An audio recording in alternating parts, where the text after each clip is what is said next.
Hello everyone, this is Drew with Drew Drives at Grubbs Acura in Grapevine, Texas, and today let's go for a drive in the 2025 Acura RDX A-Spec. I already have a video on the A-Spec Advance and the Advance, and I'm going to get a video on this one, the Tech, and the base model as well, so let's get going. This vehicle has 272 horsepower, 280 pound-feet of torque, same as before. Pretty familiar interior, of course. The A-Spec has the ultra suede inserts in the seats. Now the A-Spec Advance doesn't. It has the quilted leather seats. You have red stitching, pretty nice. Backup camera. You have full screen Apple CarPlay in the 2025 model now. You still have the true touchpad interface with wireless Apple CarPlay and Android Auto. Wireless charging trays up here now as opposed to being down there. Center console has been redesigned. It looks a bit different. Let's go for a quick walk around on this vehicle.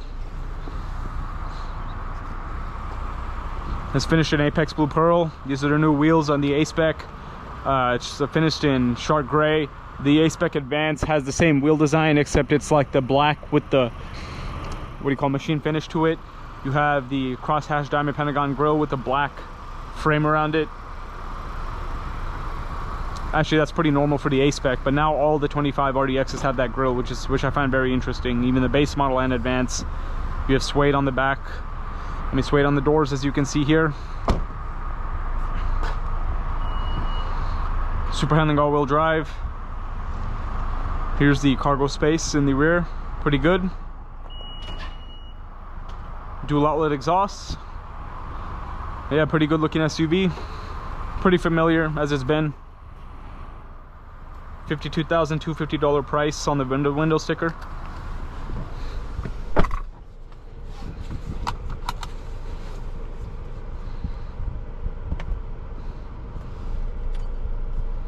Snow, comfort, normal, and sport modes on this vehicle.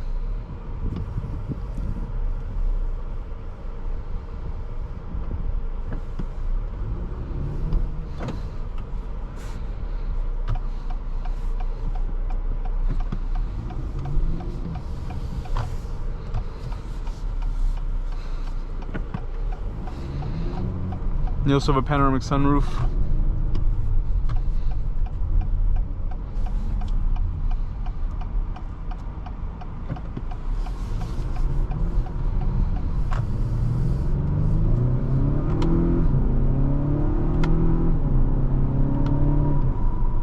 Nice acceleration.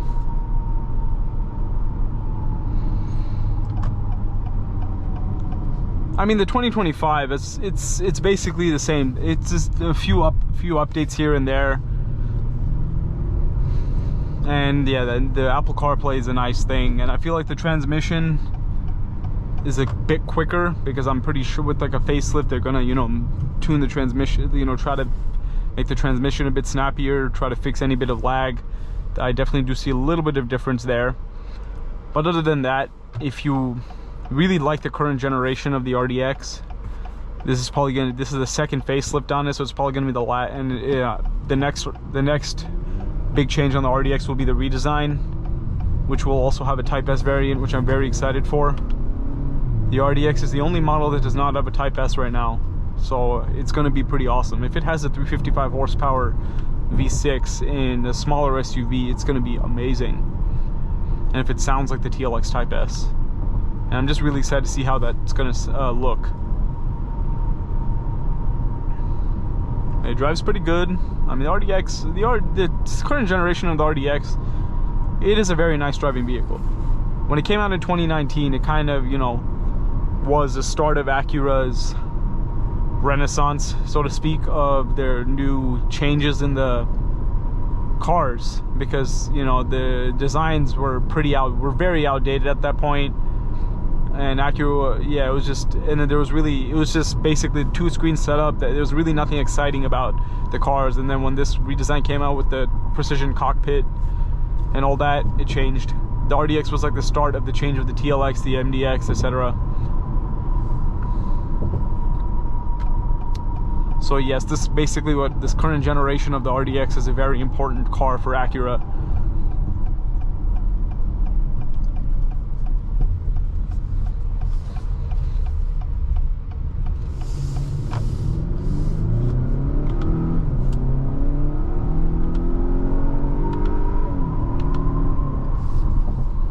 Paddle shifters are pretty responsive.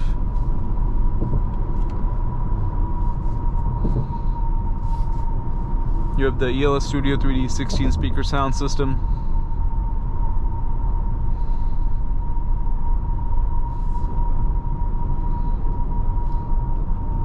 You have ventilated and heated seats, of course.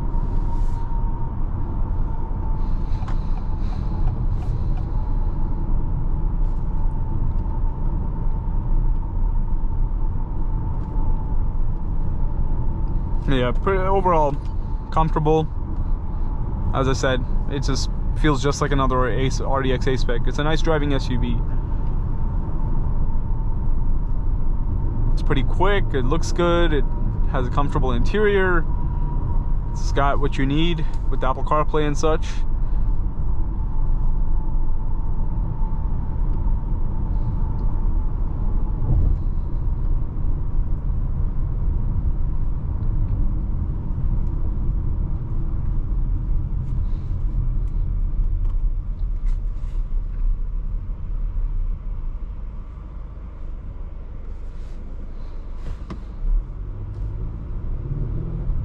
It's a nice Mustang right there.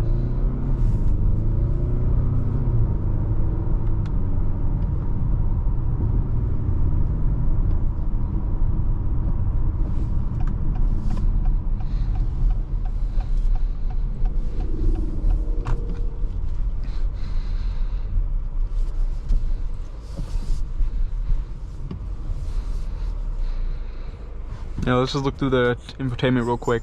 So what's changed is if you go to the ambient lighting, you don't have to go to the settings and look for accent light theme anymore and all that. If you want ambient lighting, you can just access it directly from the main screen. Press ambient lighting, hit ambient light theme, and then just choose whatever color you want, and you can adjust the ambient theme brightness.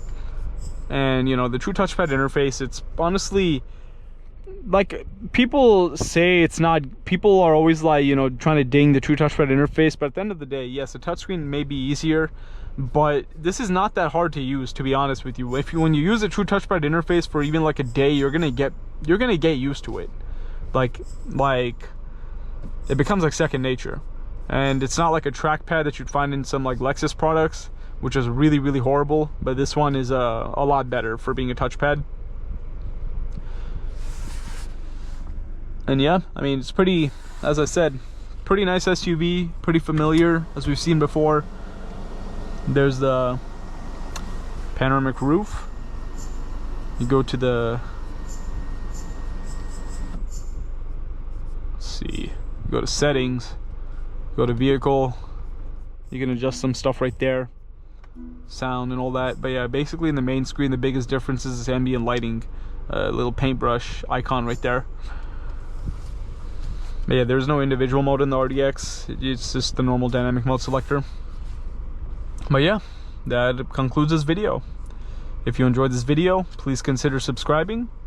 And if you would like to shop for the 2025 RDX and other Acuras, be sure to check out the link to Grubbs Family Dealerships and Grubbs Acura in the description below. Thanks again, and I'll catch you on the next video.